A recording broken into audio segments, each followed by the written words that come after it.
Thank you so much for visiting our site. I know there's a lot of reasons that may have brought you here. You may be full of various questions, maybe about God or religion or the church or maybe even the Bible. One of the questions that I come across the most often is, can I know God or can I have a relationship with Him? I'm glad to say the Bible provides a resounding yes to this question. But then that leads to the next question of how? And a lot of times we try to answer that ourselves by just doing enough good in our lives. We think that if we're able to do good, then we can somehow earn God's love and acceptance. But the problem with that is that we can't be good enough for God. We can't do enough good on our own. The reason for this is that Scripture says that we're spiritually dead, and dead people can't do anything.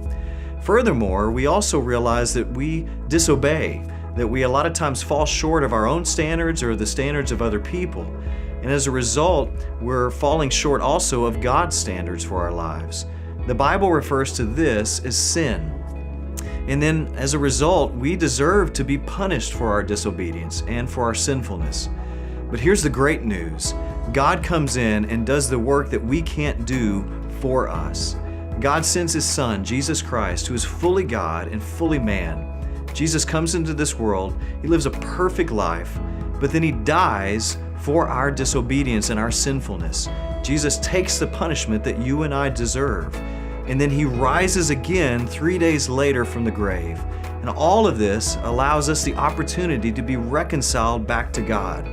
You see, Jesus takes our punishment and our sinfulness, and then He credits us with His goodness, His righteousness, so that we can have a relationship with God. And so Scripture says that anybody who calls upon the name of the Lord can be saved. But here's the other thing. We're saved for a purpose, for a reason. We're not called to just sit around. We're called to do something with our new life in Jesus Christ. And so hopefully this will answer some of the questions that you may have about a relationship with God.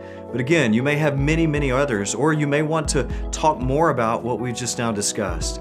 If that's the case, we'd love to hear from you. Simply just click on the link that's provided and you'll be connected with somebody in a very safe and secure environment to ask any other questions that you may have. We look forward to hearing from you.